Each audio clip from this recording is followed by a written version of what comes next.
Un million de cyclotouristes en 2017, la Loire à vélo séduit de plus en plus, notamment grâce à l'amélioration des services proposés.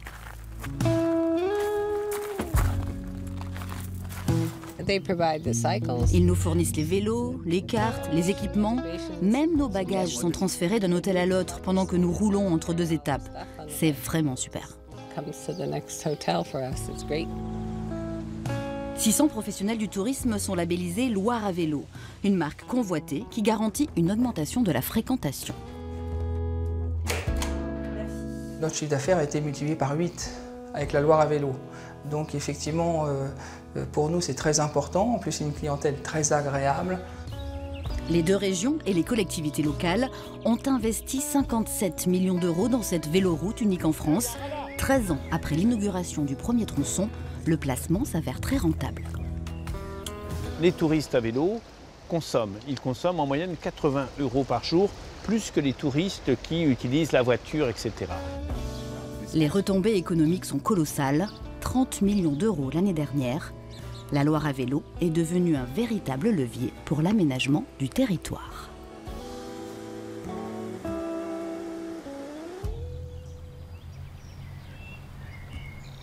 Bréhémont, petit village aux aires de bout du monde, entre Tours et Saumur. Dominique Raclin y a posé ses valises après des années à l'étranger pour y ouvrir un cyclo-café. Il répare, loue, vend des pièces détachées et fait de la petite restauration. Il y a 2 ans, je suis arrivé de Londres en France. Il y a 250 cyclo-cafés dans le centre-ville. Il n'y en a qu'un au bord de la Loire à vélo. Et le concept marche bien. Une cinquantaine de cyclotouristes s'arrêtent ici chaque jour. You can reach Azay Yeah. and get back to Villandry and after reach La Chapelle. Okay. How long? What kind of 41 kilometers. Oh, that's okay for today. En ce début de saison, les touristes étrangers sont moins nombreux que l'année dernière. Comme ils représentent 70% de sa clientèle, Dominique les soigne. Ils ont un fort pouvoir d'achat. Quand ils parcourent la Loire à vélo, ils dépensent davantage que les Français. Notre budget vin est d'environ 150 € par jour. Même chose pour manger. Notre budget quotidien est d'environ 500 €. 11:40, please. Évidemment, Dominique n'a pas des clients comme ses Américains tous les jours. Son commerce ne fonctionne que 6 mois par an et dépend de la météo. Pourtant ça marche et c'est tout le village qui en profite. Nous sommes 3 commerces. Vous avez une boulangerie, vous avez un petit hôtel, restaurant, bar-tabac et moi. Et bien sûr, il y a eu un boom à partir de 2016 sur le fait qu'en étant 3, en se partageant, on va dire, certains services bien différents, sans se faire concurrence, ça a bien sûr boosté nos chiffres d'affaires, bien sûr.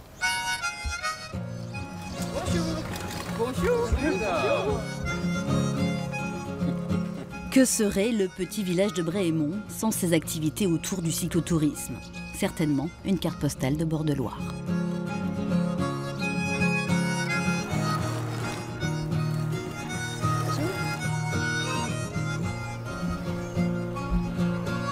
À quelques coups de pédale du cyclo-café de Dominique, Romain Gadet s'apprête à ouvrir un nouveau restaurant. Sa spécialité, des poissons de Loire, rarement cuisinés comme le silure, le mulet et les anguilles jaunes. La moitié de sa clientèle est amenée par la Loire à vélo. Je suis pêcheur professionnel en Loire et il y a une partie de ma pêche que je transforme en rillettes, en poissons fumés, en plats préparés, et puis une autre partie que je vends dans mon restaurant. Les gens cherchent des choses locales, typiques du terroir, donc ils viennent assez facilement ici.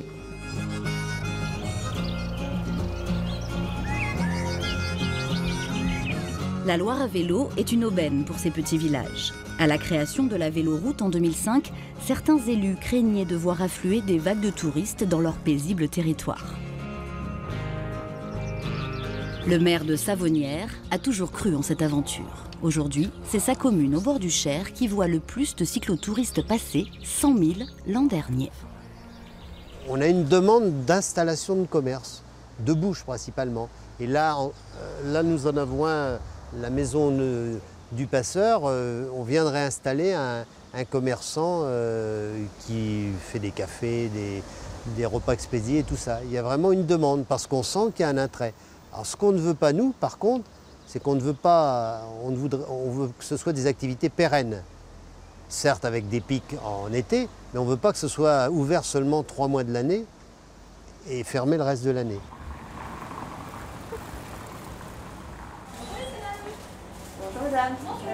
Karine et son mari ont acheté cette boulangerie à Savonnières il y a 7 ans. Crudité jambon et mental, crudité poulet. Ils se sont adaptés à la clientèle à vélo. Pour mieux les accueillir, ils ont engagé une personne de plus en fabrication, un apprenti et une vendeuse à mi-temps. Nous élargissons les horaires en période estivale. On fait journée continue. Et donc ça, c'est la 4e année consécutive qu'on le fait. Voilà, ça permet d'être là présent pour les cyclistes à toute heure de la journée. Parce qu'ils ne mangent pas forcément à midi, mais ça peut être à 14 h et ils ont besoin de trouver des commerces ouverts sur leur passage. Oui, tu fais sandwich avec Sabrina, s'il te plaît. Et puis après, tu finiras la tarte aux fraises. Et tarte vigneronne aussi. Ouais. La Loire à vélo, ça nous apporte quelque chose de plus. Les sandwichs surtout. En salé, on va doubler, voire tripler le volume. Mais alors, c'est tout ce que... Il y a le salé, mais il y a aussi tout ce qui est sucré. La pâtisserie, beaucoup de flan. Le flan, c'est facile à manger. Donc pour le cycliste, il ne s'arrête pas. Merci, madame. Je vous souhaite une bonne journée. Les touristes à vélo dépensent en moyenne 80 € par jour, pour manger bien sûr, mais aussi pour se loger.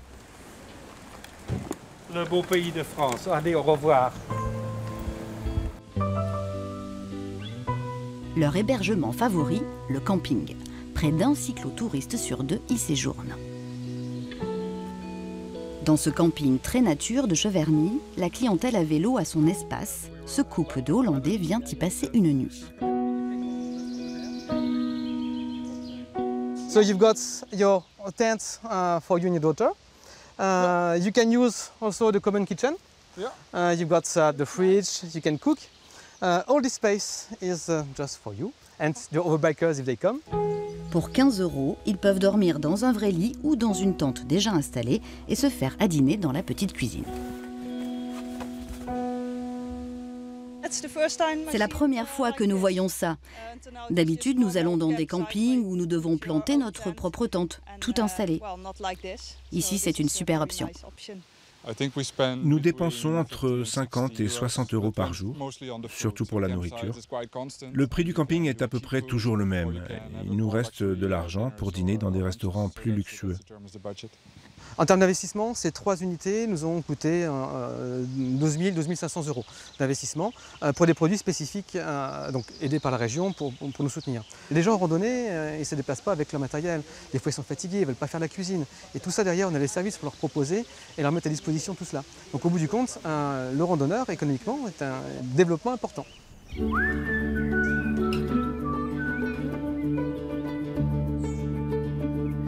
Pour choisir leur hébergement, les cyclistes sont guidés par ce logo, la marque Loire à vélo.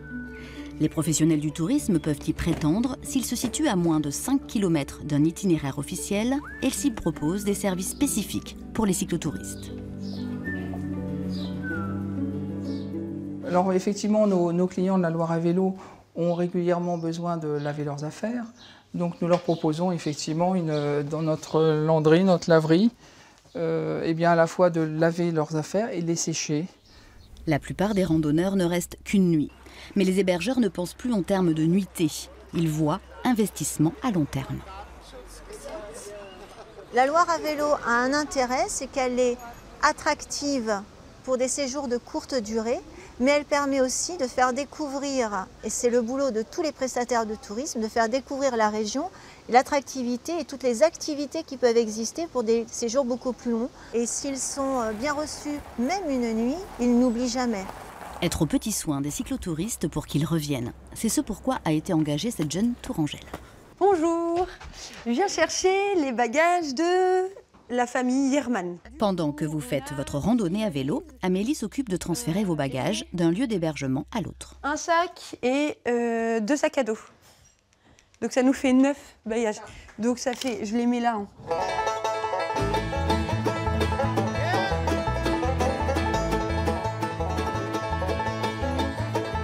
Un master de sciences humaines en poche, elle est restée 6 mois au chômage avant de décrocher ce CDD pour l'été.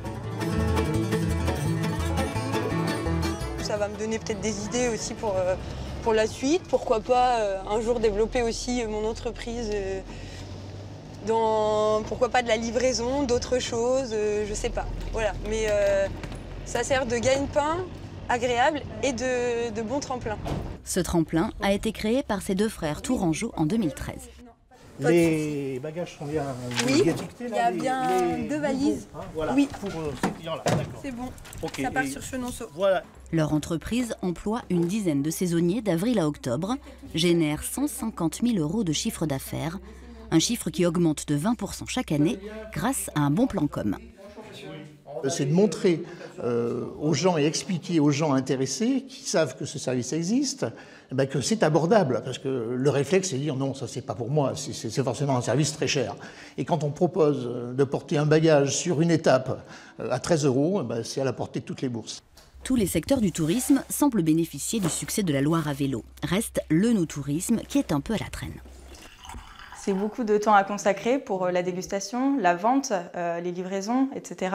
Parce que les cyclistes ne peuvent pas forcément repartir avec leur carton de vin sur le porte-bagages. Donc c'était beaucoup de temps à y consacrer et je pense que beaucoup de domaines ne pouvaient pas ou ne voulaient pas embaucher quelqu'un exclusivement pour cette tâche-là. On se dit qu'il faut y aller parce qu'effectivement, ces gens-là sont très demandeurs.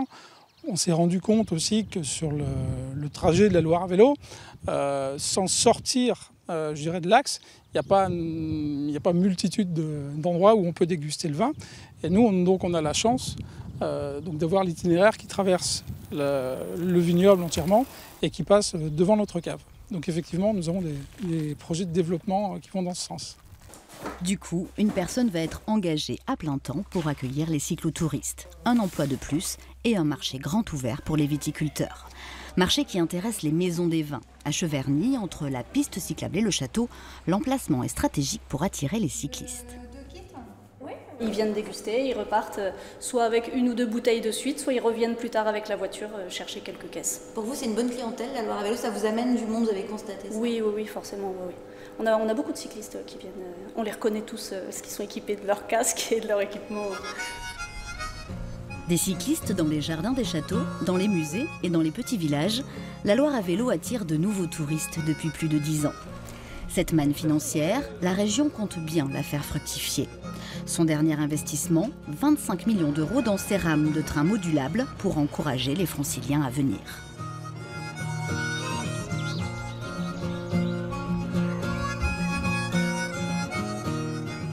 Et l'environnement dans tout ça. Les professionnels du tourisme ont tout intérêt à le préserver. C'est l'authenticité de ces sites naturels que les cyclotouristes viennent chercher.